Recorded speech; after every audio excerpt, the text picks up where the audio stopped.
Even today, Britney Spears' iconic style is an inspiration to celebrities, fashion designers, and fans around the world, all standing as a true testament of her enduring cultural influence, even through recent years as people have tried to discredit her impact on the music industry and pop culture in general. But little, if any, detail is known about Britney's actual fashion influences growing up in rural Louisiana, with the bulk of interviews throughout her career focusing on her love life or her music, despite the fact that with each era, Britney would metamorphosize into a new character. Yes, the obvious stated Madonna has been mentioned, but Britney's style throughout the years has never drawn more comparison to Madonna like a Lady Gaga or Katy Perry. So let's travel down the Baby Boomer Time school hallways and see the pop star's own references, which she so brilliantly and successfully appropriated that most people see her as the original trendsetter. If there's one thing that can be said about Britney Spears, it would be that she is a student and lover of musicals, theater, and golden era Hollywood. A former Broadway understudy herself, throughout her career, Britney has incorporated classical theater, golden era Hollywood style choreography, and costumes reminiscent of the early Hollywood aesthetic. Even at the tender age of 10, when Britney made her national TV debut on Star Search in 1992, she used her encore performance to sing I Don't Care, originally sung by vaudeville actress and singer Ava Tangway, the best rendition being sung by golden era Hollywood legend Judy Garland. Now, whether this was intentional to showcase Britney's maturity in song choice due to her extremely young age or personal preference, 10-year-old Britney's soaring rendition is indicative that she too was able to capture and convey the carefree and unapologetic nature of the song, just as Judy did 52 years prior. The feather boa, which has been synonymous with the campiness and drama of the opera and cabaret, has been a staple in many of her shows and illustrious magazine spreads. She has pretty much been known to have a boa make an appearance or two, at least per world tour, since the beginning of her career. The jumpsuit or catsuit, which has gone through an iteration of names and origin stories, rose to prominence in the 70s and 80s, being worn by the likes of music royalty, from Diana Ross, Cher, David Bowie, and most famously, Elvis Presley. The androgynous one-piece would be seen frequently on the dance floors of Studio 54. However, it was Britney's form-fitting spin on this garment that solidified it as one of her signature looks, upon release of her Oops, I Did It Again video from the album of the same name in 2000. That turned it into a brunch and dance floor staple amongst preteens and young adolescents.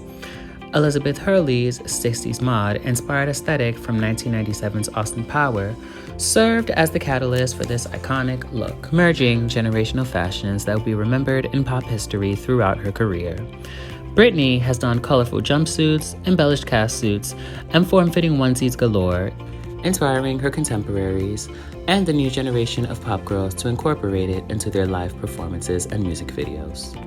One of the most prominent facets of Britney's Britney era, aside from the more mature musical content, was her iconic but simple bohemian wild child style.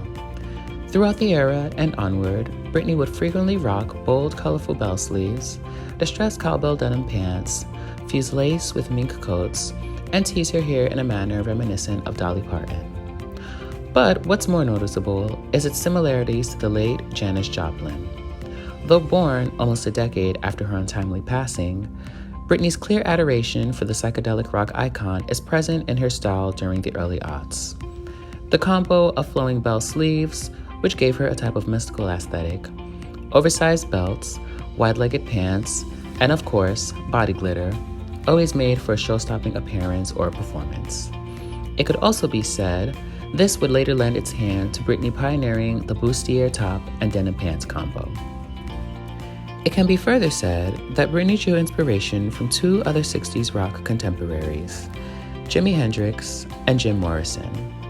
With their looser silhouettes, mixing the high glamour of an oversized mink coat or layering leather on top of each other, Britney embodied 60s counterculture and the flower power movement with a modern twist for the early aughts, personifying full expression, freedom from all oppressions, and of all genders and sexualities. This style would later take on a life of its own and see a resurgence in the 2010s. From life-size music boxes and Evangelion wings to android imagery, Britney's love for fairy tales and sci-fi likeness may lend its hand in explaining Britney's fascination with the fantasy genre. And it's most evident in Britney's career, as she constantly stated that she herself felt like an alien. This is representative of her dressing like an angel, having a completely bald cyborg-like replica of herself projected onto a massive screen during her Dream Within a Dream world tour, dressing as a crimson-clad jumpsuit bombshell alien from the planet Mars, and dressing in blue and red couture gowns as she battles against a clone of herself in her Hold It Against Me music video. Britney's constant affair between reality and fantasy may also explain the inspiration and imagery behind her iconic 2005 fragrance, Fantasy, where she dresses in all white as a fictional forest fairy who falls for a Lutheran-era soldier. This is also represented in the flowing white garments that would appear in several of her music videos between 2003 to 2005. The color white, as it is usually associated with purity, has also symbolized the afterlife, or death. Britney has used this several times, most notably in her Everytime video, her 2000 Grammy outfit paying homage to the fallen Marilyn Monroe, and her Someday I Will Understand video, where she revealed to the world that she was pregnant. Moreover, Britney's love of fantasy has translated to several of her red carpet looks in recent years, where she dons a dress or gown clad in glitter, rhinestones, or with a sparkly fabric. This could speak to the young girl that Britney is trying to protect within, who has a profound love of fantasy, as she has always been adamant on delivering a dreamy and vibrant aesthetic in her music videos, most recently in her 2016 hit, Slumber Party. Nonetheless, whether it be denim, lace or leather, rhinestoned or bejeweled, Britney has without a doubt left a crucial fashion imprint on multiple industries. And if that isn't something to be admired, then ignorance is truly bliss. Of course, we can acknowledge the two versions of Britney, the world-renowned pop star on stage, and the Kentwood girl who loves low-rise jeans and a simple white tank top. But that'll be a video for another time. If you'd enjoyed this video, please don't forget to share, like, comment, refer a friend, and don't forget to subscribe. This has been In the Mix. See you next time.